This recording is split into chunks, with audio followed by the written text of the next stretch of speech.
What's going on, everyone? Welcome back into another live edition of the Patriots Beat podcast here on the CLNS Media Network. It is Brian Hines back, as always, with Alex Barth.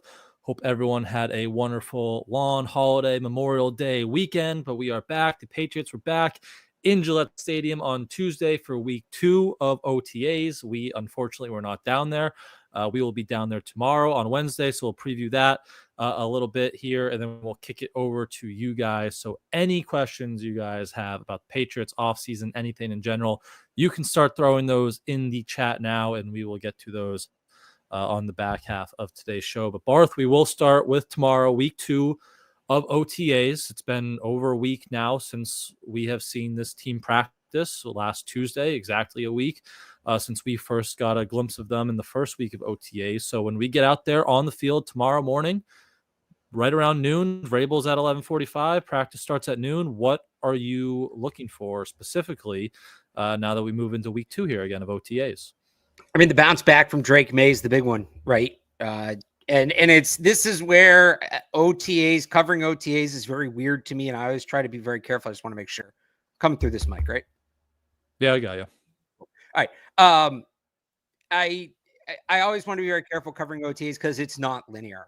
Something I love doing at training camp is not that I am rooting for players to have bad games, but okay, this player had a bad game or a bad day in practice. How does he bounce back? How does he respond? I think you learn a lot about players watching that. And Drake May didn't have his best day last time we were out there. We all know that.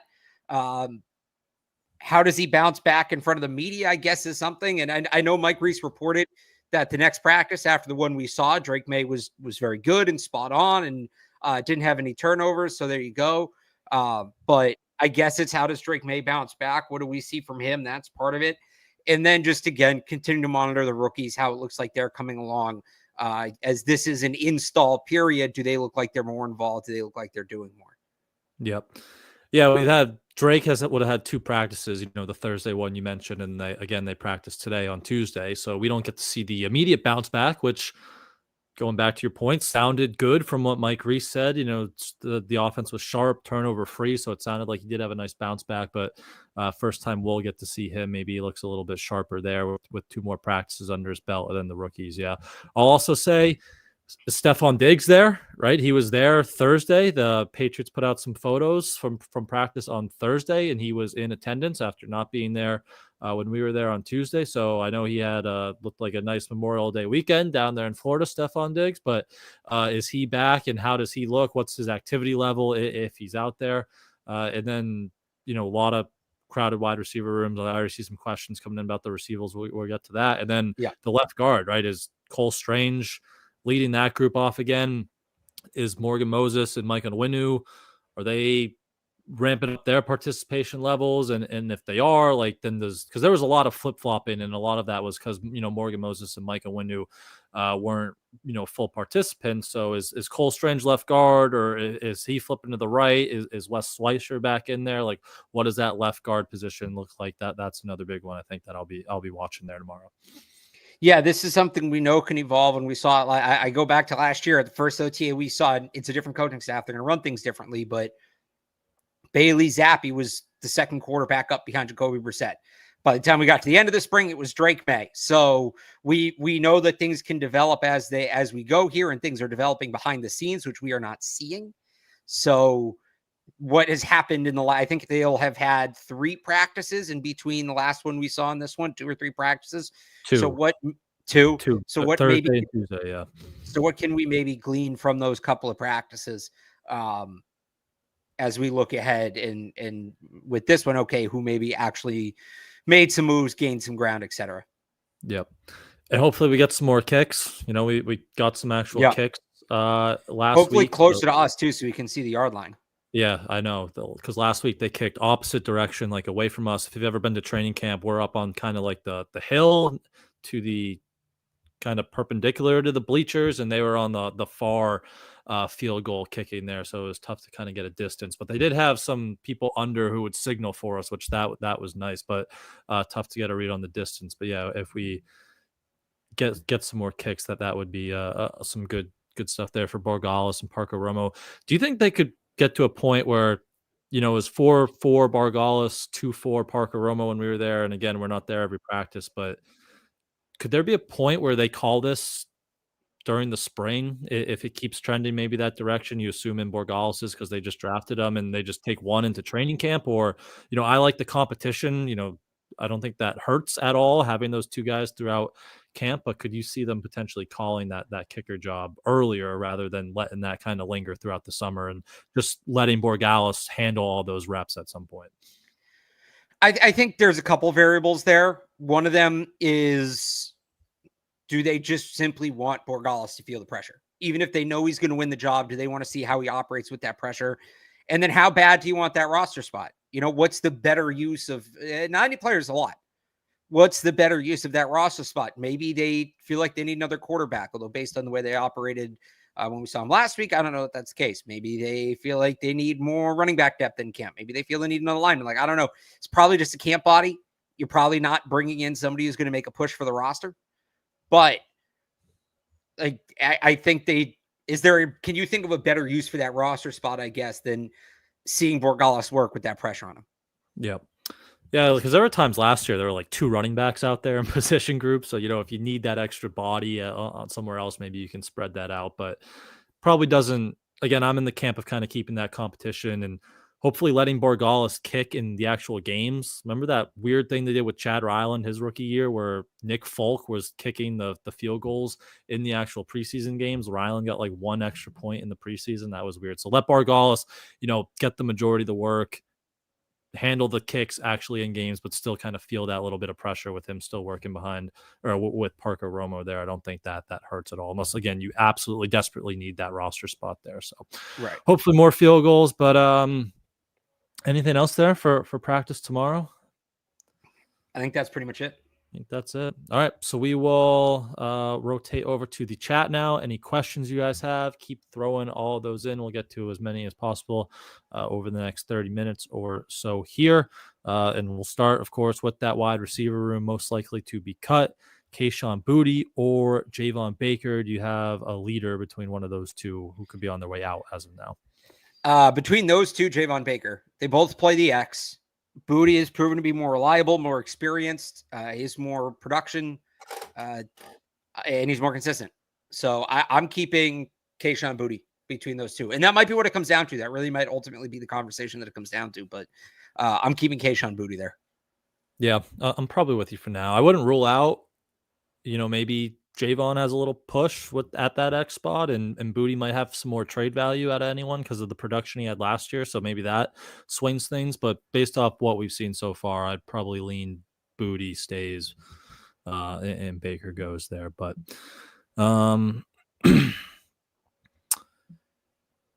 let's see what else is in there. Any free agents that are out there that you should look at? Ben says he'd be interested in Stephon Gilmore. I don't know if they need another one of those corners with Gonzo and Carlton Davis right now, but maybe not exact players, but any like positions you think they could use a little more layer or two of depth there with maybe some veteran free agents before camp. Yeah, I don't even know who's available.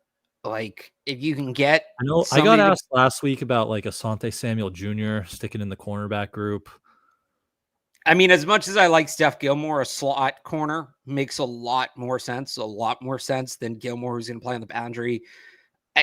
The fact is that, and these guys that are still free agents, outside of Gilmore and maybe Keenan Allen, who I think are just veterans and don't want to do camp because they don't need to do camp. But like a lot of these guys, like I go to Justin Blackman, who's a safety, he can play deep safety, which they need, and he can compete with Marcus Epps. And why am I blanking? Craig Woodson. But he's probably a free agent still for a reason, and that tells me they probably don't need to sign him. If we really want to talk about an addition, what kind of draft pick would you give up for Trey Hendrickson if the Bengals move him? But I don't think you're getting a free agent at this point. Nick Chubb, there's a question about Nick Chubb. I think Nick Chubb is in that group of doesn't need to do camp. There's been some pretty significant reported ties between him and the Bears. I wonder if he just doesn't want to do all the workouts and he's coming off that knee injury and he probably doesn't need to. And when he's like, when they really gear it up for camp, he'll be a Chicago Bear. I think it was the Bears, right? That he was tied to. Yeah, kind of Correct like me if I'm wrong, yeah. what happened with Zeke here a few years ago, right? Just doesn't really need to be here for OTAs, Exactly. and then you can add him a week or two into training camp when things are ramping up. Yeah, I pulled up. also don't know, like, does Nick Chubb move the needle for you? Like, don't get me wrong, Nick Chubb was a great player, but he's coming off a significant knee injury. They have a power back in Ramondre Stevenson. You want Travion Henderson getting a good amount of touches. He's not a bad player, and I'm not saying he's necessarily worse than Stevenson when healthy, but like, aren't you? It's Diggs at the running back position. I don't think you need to do that. After the addition of Henderson, like I think you're kind of set at the running back. Yeah, if they hadn't used a significant pick, yeah. if they hadn't used a significant pick on a running back, I'd be more inclined. But I mean, and you still have Antonio Gibson in the mix too. We shouldn't leave him out. Like, their running back room is fine. I don't think they need to be having a running back working his way back from a significant knee injury. Like, that's just going to crowd that room. Yeah. I pulled up top available free agents. It's Keenan Allen, Amari Cooper, which you're not adding another veteran kind of wide receiver to this group unless someone or a couple players go down with injuries. Von Miller on the edge. Here's kind of an interesting one. What do you think about Jadeveon Clowney? You know, he's got that history with Mike Vrabel. Could you use another edge defender? You know, Braden Swinson was your top investment in the draft in the 5th round. I know you signed Harold Landry, but do you think there could be maybe reunion Vrabel and Jadeveon Clowney there? So I'm not against it. I just don't. One, he's probably one of those guys that he what assignments is he getting? Run on the field in 3rd down and get after the quarterback. Like, he's not, and it's obviously more complicated than that, but he's not somebody that needs to go through the full install. He's probably somebody that doesn't need a full training camp. I'm not against, if it's a minimum money deal and it's a tryout, fine. He tailed off last year and I'm not guaranteeing him much, but if he'll come on a tryout, if he'll come on a prove it deal, yeah, I wouldn't be against it. Yeah. But I mean, you could say that about a lot of players. Like, oh, he's going to come on a near minimum salary. Yeah, sure. Let's see what you got. I don't know that I don't need them to sign Jadeveon Clowney. Yeah. Matt Judon, Juwan Bentley still out there. Some old names. We'll see if those guys I bring Bentley back because I still think they need a thumping linebacker to play in the run game. It's just tricky, and they're not going to bring him back. You can't cut a guy like that and then re-sign him, and you can't reduce a captain to a role that's probably 30-35% usage rate. But in theory, yes, I would absolutely take Bentley back. Yeah, I was saying, like, just for positions you might add, I still look like kind of up the spine, right? Like the linebacker and even depth defensive tackle. I know Milton Williams and Christian Barmore are there, but like, is Kairos Tonga, are you set with him as like your run stuffing defensive tackle? Like, could you add another body there? So yeah, those would be two kind of positions I would look if they try to nab someone at some point before camp there. But kind of off that, Courtney said, what defensive position do you think is most likely not to live up to the hype going into this season? Do you have one? What defensive group's not going to live up to the hype? I mean, there's so much hype for the defensive front, and I think they'll be good. But I mean, the hype's significant. I'm going to say the safeties just because I think there's a lot of variance there. And I really like Jabril Peppers, and I think when he's healthy, he's a game changer. Is he going to be healthy? He was really fighting that injury last year. We'll talk to him tomorrow. And I'm interested to see kind of what he has to say about where he's at physically and mentally after last year. But this is a guy that is going into his age 30 season and is coming off an injury and is coming off some other stuff off the field. If he's on and Duggar's on, it's a great group. And Duggar's another guy that has some significant questions. Where is he at coming off that ankle injury? And then after them, it's a lot of unproven depth. Marcus Epps is coming off a torn ACL. Craig Woodson is a rookie. Marte Mapu is still somehow an unknown heading into year 3. I think Del Pettis was a UDFA last year. He's kind of he's a rotational player at best. So if Duggar and Peppers are on, it's an outstanding duo. Are they going to get the full version of those two guys? I hardly think is guaranteed. Yep. Is Julian Blackman still out there? Someone mentioned him in the chat. I thought I said him. Yeah, he was on that list, right? He's a free agent. Yeah. Oh, did you say him? Yeah, Okay. He was someone I thought they might have been interested like at the start of free agency because they hired a defensive back coach from Indy and he's more in that free safety role. Now they got Epps and they just drafted Craig Woodson. So I don't know if they're looking to add another spot to that room. Maybe if Peppers and Duggars aren't looking like themselves post those injuries that you were just mentioning, but I do like Julian Blackmon. I think he's a pretty good player, but I mean, he's a true deep safety, and that would be the guy. But again, if he's still unsigned at this point, does somebody know something we don't, maybe about where he's at physically or whatever, right? especially with the connection on staff, right? They had, I forget which one of their defensive backs coach was from Indy last year, but he literally Yeah, I don't worked with remember. Indy defensive back, so he would probably know if something's going on with Julian Blackmon there. But good player, I do like him. But let's see what else we got in here. Could Gonzo win? Where'd that one just go? Do you think Gonzo could threaten for Defensive Player of the Year? It's Right there? so hard. It's so hard for corners to win. And Did Surtain just win it, or did he get beat out? did Surtain win it last year? I thought it was Garrett again. Surtain should have won it. It's crazy how quick we forget this stuff. I know. Oh no, that's Yeah, Rudy it was Gobert. Surtain. It was Okay. Surtain. Yeah, but it's hard for corners to win it. And there's a lot of good pass rushers in this league. He should be an all-pro. Gonzalez should be an all-pro. I also just don't know if he's going to have the on-ball production to win it. Like, our team's going to target him that much. The year that Gilmore won it, like, teams targeted him a weird amount. I remember throughout that year being like, why are they still throwing it? Yeah, So you definitely need some ball production. now Carlton Davis will help with that, but Yeah. I still don't know how much he's going to get targeted. As we saw in practice last week, couple interceptions for Gonzo. So Right. maybe if that continues, that's the path.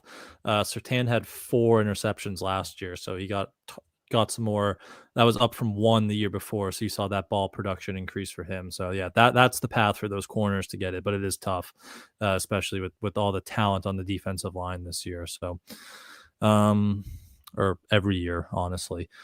Back to the offense. Over under 21.5 points per game for a Drake May led offense. Wow. Imagine scoring 20 points per game. Sounds unbelievable, even as a general idea. Do you think they can get over that mark?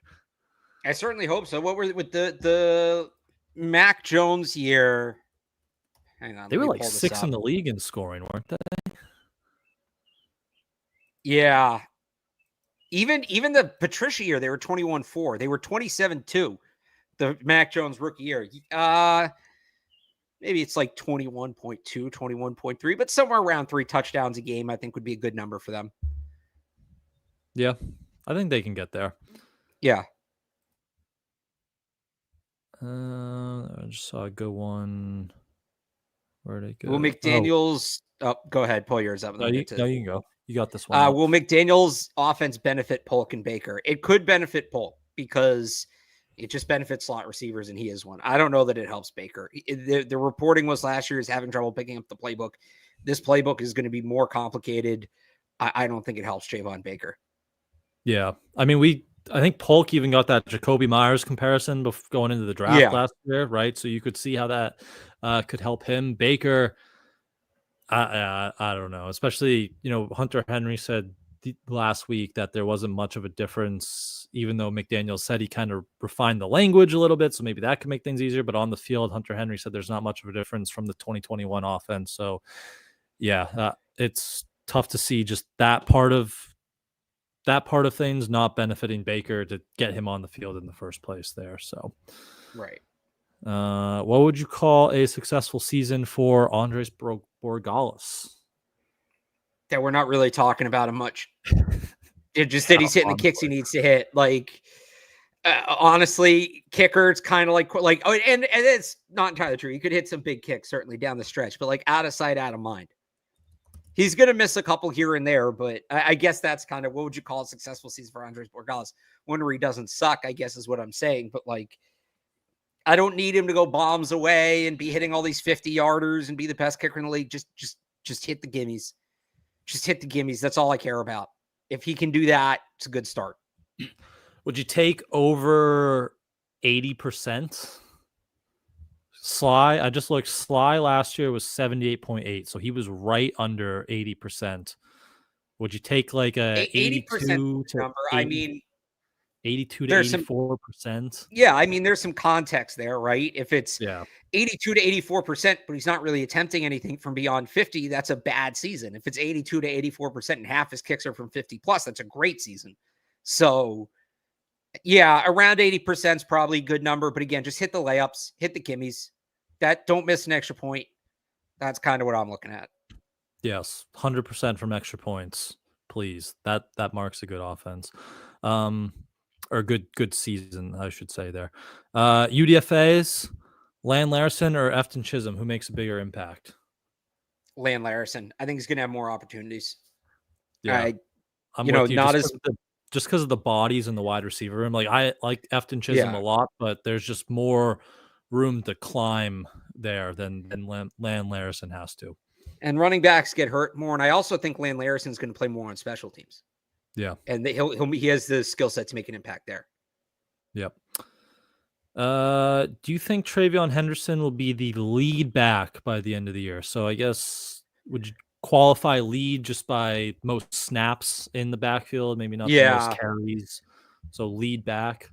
Yeah, I think he could be. I wouldn't rule that out. And he might have more snaps without more touches, but I think, is he the most used running back by the end of the year? Yes, I think there's a chance he is. Yeah, I'm kind of with you. I think he'll probably end, especially by the end of the year, as the question says. Like I think he'll be getting the most snaps in their backfield. I think Mondre will probably finish the year with the most carries, right? You probably don't want to run Henderson into the ground. Ohio State even learned that. Like he had some injury history. They brought in Quinshon Judkins to kind of form that duo. So you don't want to run him into the ground. Mondre is more of that power back, but Henderson's going to be on the field a lot because he can do that. We all know what he can do in the pass game, pass pro. So I think lead back is probably a good way to put that. Because didn't James White a lot of the years like lead the team or lead the backfield in snaps? But it was always whoever he was paired with had the most carries and things like that. Yeah, that was usually, and I would think it will be a similar breakdown by the end. I think we know the other thing about Josh McDaniels, and Travion Henderson is drafted higher than most, but he usually slow plays it with the rookie running backs. So I think there's going to be a progression. I wouldn't look at whatever Travion Henderson's role is week 1, week 2, week 3. Maybe it is a lot. I mean, he jumped right in with Stevenson, who not with Stevenson. With Stevenson. The pass pro, the advanced and pass pro could get him on the field earlier, theoretically, because that's usually the last piece that limits those guys early. So maybe that does open the door a little bit earlier there. Right. But I don't think his usage in week 1 is going to be indicative of the plan for the full season. Yeah. This is a good one. If the Patriots win the Super Bowl this year, would it be the most impressive Super Bowl in Patriots history? It might be the most impressive Super Bowl in league history. I mean, you're talking about a 2011 Mavericks type run. Someone right below says, says nothing will ever top 2001. Yeah, that's true. So, they are kind of what the 2001 Patriots were. They had that big free agency class stacked on defense, new defensive coach. No, you know what? I don't think it would be. I think 2001 is more impressive because you have a quarterback who's the 3rd overall pick, who's going into year 2, and you expect that guy, and it's very rare quarterbacks win a Super Bowl on their rookie contract at all, but you expect that guy to be a difference maker. You expect that guy to take a big leap going into year 2. So what are you expecting from the 6th round pick? Nothing. What are you expecting from the 3rd overall pick in year 2? A lot. 2001. And I mean, the Rams, it would depend who they play. That Rams team is unbelievable. So yeah. 2001 is probably still more impressive. I think I got caught up in the moment. I know I said it would be the most impressive one in league history. That was probably a bit of a reaction. I'll stick with 2001. I think that one, it would be close. It's definitely close. Yeah. Now, if they win it with Josh Dobbs, if it's really the same thing as 2001, the starter gets hurt, that's another conversation. Yeah. Josh Dobbs, Super Bowl champion. That would be special. Will left guard be a big problem, or can they scheme around it potentially if they can't you don't feel so confident about who wins that position. I mean, it's definitely easier to scheme around left guard than left tackle. So there's that. They can. I mean, you can hide it to an extent. You can't totally erase it as a weakness, but and teams will attack it. Smart teams will attack that spot. So I'm not going to say it's not going to be a problem, but it is, of all the spots on the line to cover up, it's guards are the easiest. Now, the one thing that makes it maybe not traditional is you might have a rookie on each side. You might have, you should have Will Campbell at left tackle. And then if Jared Wilson beats out Garrett Bradbury, which I think he can, you're going to have a guy sandwiched by rookies, and they're two very good rookies, but they're rookies. So you factor that in as well. It is good. It's going to be a spot to watch. It's going to be a spot to watch. It's probably the weakest position on their offense. Like is Diggs, Pop, Kyle Williams. It's not the greatest show on turf, but that's solid. Like, that's representative, I think, assuming that Diggs is fully healthy and ready to go and Williams justifies that 3rd round pick. Like, that's a decent unit. So I think left guard's the weakest position on their offense. It's a position that's easier to cover up than some other positions, but you're not going to cover it up 100% of the time. Yeah, they're going to get left on an island eventually. And you brought up the great point I was going to. Like, it could be you're next to 2 rookies at one point, and our team's attacking that, mentally running stunts, games, things like that. So, yeah, that is the weakest part of their offense right now, and we'll see how they kind of go about that. Tons of bodies, but we'll see what they kind of do there to figure that out. Could Jack Gibbons be a sleeper player that may have a breakout year this year at linebacker? Do you think? I mean, it would take injuries. They just have so much depth there. I don't know how much he's going to play, but I like signing. Like, he's a solid player. Yep, good depth guy. But I think if he's playing a lot, they're banged up.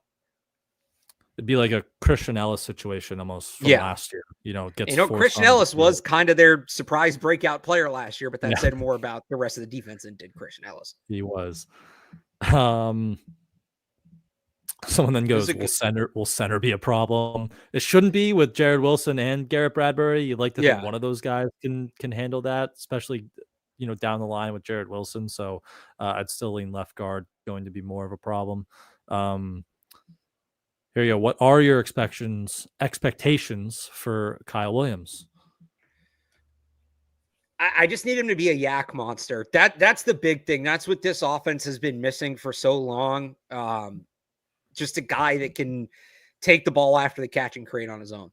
And they really haven't had anybody that can do that at a high level since Edelman. Pop can, but he's not on the field consistently. For Kyle Williams to be a down in, down out guy that can do that and then, threaten a little bit deep. That's kind of statistics. 5,605, I think would be great. 5,605. Yeah. Yeah. I was trying as to like your number 2 receiver. I think he's their second best receiver. So what'd you say? 5,605? It's probably a little high. Let's make it 4,505. Pop's rookie year, 2023, he went 49,561 and he didn't find the end zone. So 49,560 was Pop. Would you take? Yeah, somewhere. Yeah, as a rookie, I mean, to justify that pick, you want to see him flirt with being 1,000-yard receiver at some point soon. But I don't need it year one. If he can just hold his own year one and be a solid second option, a complementary option to Diggs and to Pop, I think that's a good year. I'd like to see him do more, but like realistic expectation, I think if he does that as a baseline, you feel pretty good about his rookie year. Yeah. And not too many drops, obviously. Yeah. Mm-hmm. Yeah. If he's just out there, go ahead. If he's out there and producing like that, I think that would be a solid starting point there for his rookie year. How about this one as a whole? Patriots, is this true? Patriots receivers only had 1,700 yards last year. I didn't realize it was that bad. I guess that makes sense because they were like 5th in tight end receiving yards between Henry and Hooper. Henry. I know they had like less than Jamar Chase had total. Yeah. I've said over 2,400. I've said, I'm on the record that I don't know. It depends on how many games he plays. I don't know whether or not Diggs will be a 1,000-yard receiver. I think he's going to play at a 1,000-yard pace. So if he plays 13 games instead of 17, if he opens on IR, I think that's like 800, 900 something yards. I think that's like a tick under 1,000. But if Diggs on a 1,000-yard pace and fully healthy for the majority of the season, they should hit 2,400 yards. Yeah. Even factoring in, the tight ends are still going to be heavily evolved. Like, you'll have Travion Henderson in the pass game this year. I think asking for 700 more yards from your receivers in a new offense, you'll have 4 extra games of Drake May playing quarterback. Like, I think those should be enough factors that push you over the 2,400 mark. So hopefully they can get there, because if not, oh boy, something went wrong yet again. But let's see a few more here to wrap up. Someone was curious, asking about some teams in the division. Do you have any predictions for how the Jets and Dolphins, their seasons will kind of pan out there? Are you higher on those teams, lower on those teams? The Dolphins will beat all the bad teams that lose to everybody that's over 500, because that's what they do every year. They'll be in the playoff race, but it'll be fool's gold. And the Jets will be a mess. I don't think either team is that different from last year. I really don't. Even though the Jets changed their quarterback, I'm not a big believer in Justin Fields. I think they're both very similar to last year. Patriots could very well finish second in the division. I'm not ruling that out.